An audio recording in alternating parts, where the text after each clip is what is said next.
Pune drunk and drive प्रकरणातील आरोपी विशाल अग्रवालला पुण्यात आणलं। 24 तारखेपर्यंत पोलीस कोठडी। वडिलांनीच गाडी दिली, वेदांत अग्रवालची कबुली।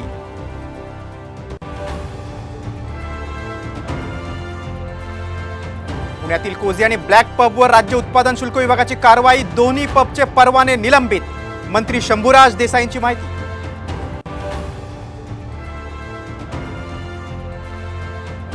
निवडणूक आयोगाला हाताशी धरून प्रक्रिया संत केली। खासदार संजय राऊतांचा सत्ताधाऱ्यांवर आरोप। तर कमी मतदानाची चौकशी करा, मुख्यमंत्र्यांचे मुख्य सचिवांना आदेश।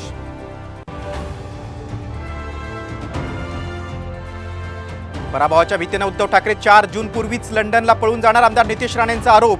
तर 4 जूनलाच हार जीत स्पष्ट होणार, ठाकरे गटाचं प्रत्युत्तर।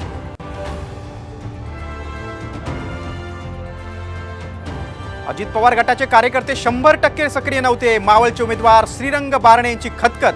तर अपयशाचं खापर फोडण्यासाठी आरोप। आमदार सुनील शेळकेंचा पलटवार।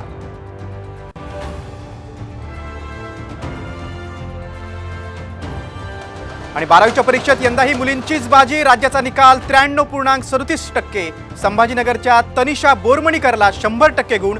तर 10वीचा निकाल 27 मे रोजी लागण्याची शक्यता।